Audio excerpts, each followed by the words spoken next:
all these incredible emotions and nerves, and e4, c5. Sicilian! Wow, we're all wrong there. And a repeat of the Rossolimo, Peter. Yeah, well, Magnus likes to play this very, very much in rapid chess. It was his main weapon against Fabiano Caruana in the World Championship match 2018, and we see that Jan goes exactly along the same lines like Levon was playing against Magnus.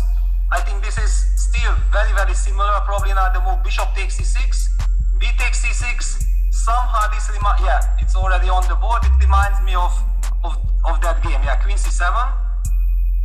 And if I'm not mistaken, it was knight c3, bishop g4. It was something like this that we have seen in that game. Interesting to see who will deviate first. Alright, so rook e1 attacking the e5 pawn. Black defends it with c7. Peter, for those of us not familiar with Rossolimo ideas, it's a lot to do with the pawn structure. And it looks like Black voluntarily walks into, well, a strategical position which is very difficult. You've got these two double pawns. Yes, you've got two bishops. But can you tell us why and where is the compensation and the explanation for Black to take on such an opening? Well, I mean, that is the big question on both, and Jan goes knight e3, that's certainly a novelty, I mean, at least compared to the game. And Magnus immediately gives back the pawn. Yeah, that's the whole spirit. I mean, first of all, yeah, Black's structure is completely damaged, but White has sacrificed the pawn. Now White is cashing back, I mean, cashing in with knight takes e5. However, Black is saying that, you know what, I'm gonna get very nice counterplay somehow. It's very difficult at the moment to explain how that's gonna be, but there are so many dynamic factors. Yeah, White is definitely trying to sit on this lovely square on c4, but for example, Black also has this option of going knight b6, targeting the c4 knight, and then maybe with bishop e6 put maximum pressure on the c4 knight. Yeah, and then the big question will be, how is White fighting against all these things? Of course, if the Black knight moves, then White bishop might get to f4. There are all kinds of different ideas, but it's a very dynamic position, and I'm assuming that if Magnus voluntarily goes into this, then he feels that, practically speaking, he definitely has very nice counter chances.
position.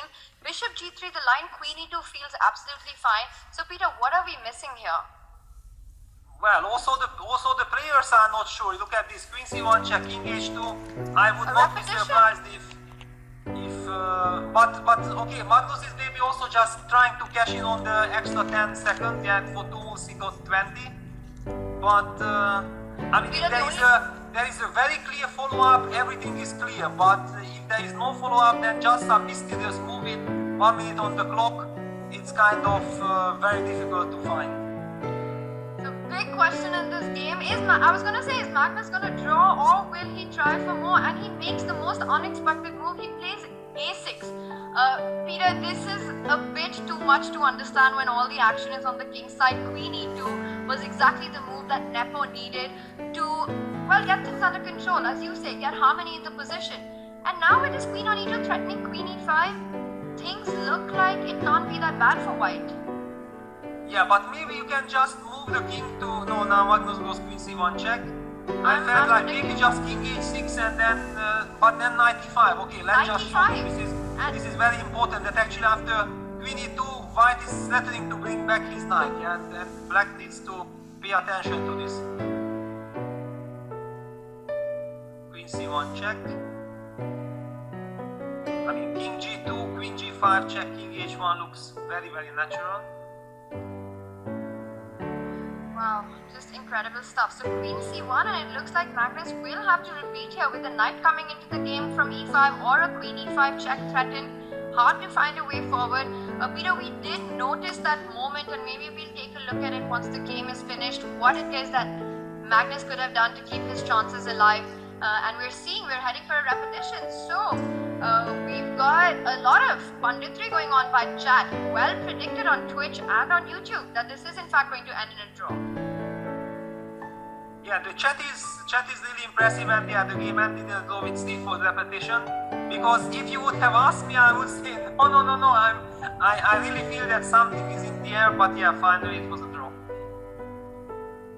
Alright, so with this, game 1 ends peacefully, but again, quite an up and down game. Started off with the Rossolimo. We saw this interesting pawn structure, quite a battle. Peter, do you want to